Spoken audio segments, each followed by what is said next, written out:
নমস্কার বন্ধুরা, রকমারি আহারে আপনাদের সবাইকে স্বাগত।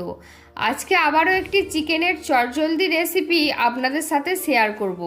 আর এই রেসিপিটি বানাতে সময়ও লাগবে কম, উপকরণও লাগবে কম। আজকের রেসিপি পেপার চিকেন। তাহলে চলুন রেসিপিটি শুরু করা যাক।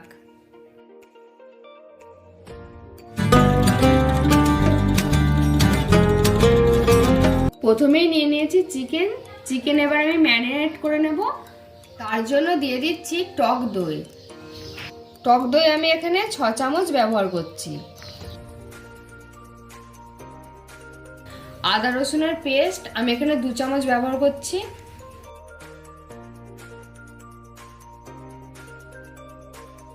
দিয়ে দেব পরিমাণ মতো লবণ। সব শেষে দিয়ে দেব গোলমরিচ গুঁড়ো। আমি গোটা গোলমরিচ নিয়ে একটু টেলে নিয়ে গুঁড়ো করে নিয়েছি।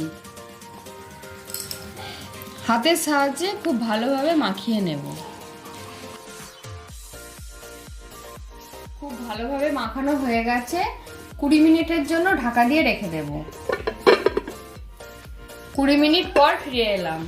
এবার রান্নার দিকে এগিয়ে যাব। সাদা তেল নিয়ে নিয়েছি, সাদা তেল গরম হয়ে গেছে। এবার দিয়ে দেবো পেঁয়াজ বাটা। পেঁয়াজ আমি এখানে 2টো বড় সাইজের নিয়েছিলাম।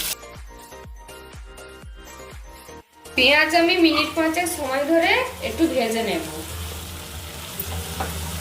এই সময় গ্যাসের ফ্লেমটা লো টু মিডিয়ামে রাখতে হবে। হাই ফ্লেমে পেঁয়াজ ভাজলে একেবারেই চলবে না। মিনিট 5 সময় ধরে পেঁয়াজটা ভেজে নেওয়ার পর এবার দিয়ে দেব আদা রসুনের পেস্ট। আদা রসুনের পেস্ট আমি এখানে 2 চামচ ব্যবহার করলাম। দিয়ে আবারও ভালো করে মিশিয়ে নেব। আদা রসুনের পেস্টটা দেওয়ার পর আরো কিছুক্ষণ ভালোভাবে কষিয়ে নেব, যাতে আদা রসুনের কাঁচা গন্ধটা চলে যায়। খুব ভালোভাবে কষানো হয়ে গেছে, মশলা থেকেও তেল ছেড়ে দিয়েছে। এবার আমি দিয়ে দেব ম্যারিনেট করে রাখা চিকেন।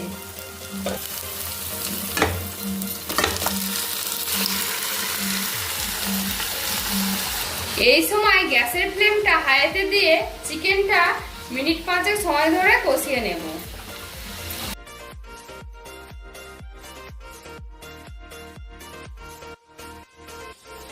মিনিট 5 হাই ফ্লেমে কষানোর পর এবার চিকেনটা লো ফ্লেমে ঢাকা দিয়ে রান্না করে নেব।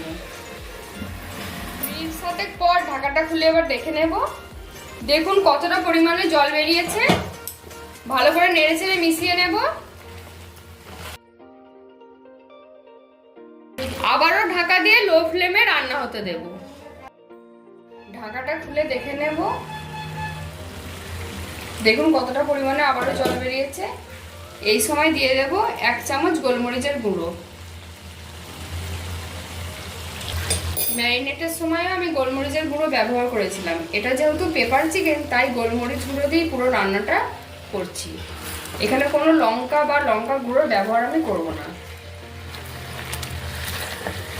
ভালো করে মিশিয়ে নেব। মিশিয়ে নেওয়ার পর যেই বাটিতে আমি চিকেনটা ম্যারিনেট করেছিলাম, ওই বাটির মধ্যে একটু জল দিয়ে আমি এই চিকেনের মধ্যে দিয়ে দেব।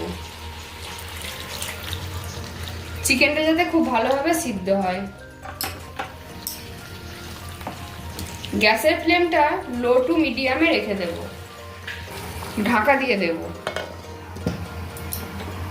মিনিট 7 সময় পর ঢাকা খুলে দেখে নেব।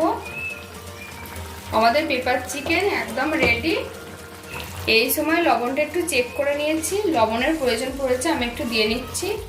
আপনারাও এই সময় লবণটা একটু চেক করে নেবেন। ভালো করে মিশিয়ে নিচ্ছি। আর গ্যাসের ফ্লেমটা আমি একটু হাইতে দিয়ে দিয়েছি। ঝোলটা আমি একটু মরিয়ে নেব, একটু গামাকা করে নেব। চিকেন আমাদের পুরোপুরি সিদ্ধ হয়ে গেছে। সব শেষে দিয়ে দেব ফ্রেশ ক্রিম। ফ্রেশ ক্রিমের ব্যবহার অবশ্যই করবার চেষ্টা করবেন। আর ফ্রেশ ক্রিম যদি না থাকে আপনারা দুধের সর ফেটিয়েও দিতে পারেন। খুব ভালো করে মিশিয়ে নেব।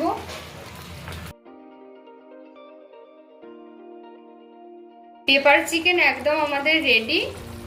আমি এবার গ্যাসের ফ্লেমটা অফ করে দিয়ে ঢাকা দিয়ে রেখে দেবো 5 মিনিটের জন্য। 5 মিনিট স্ট্যান্ডিং টাইমে রাখবার পর দেখুন কতটা লোভনীয় লাগছে দেখতে পেপার চিকেন। এবার সার্ভ করে আপনাদের দেখাচ্ছি।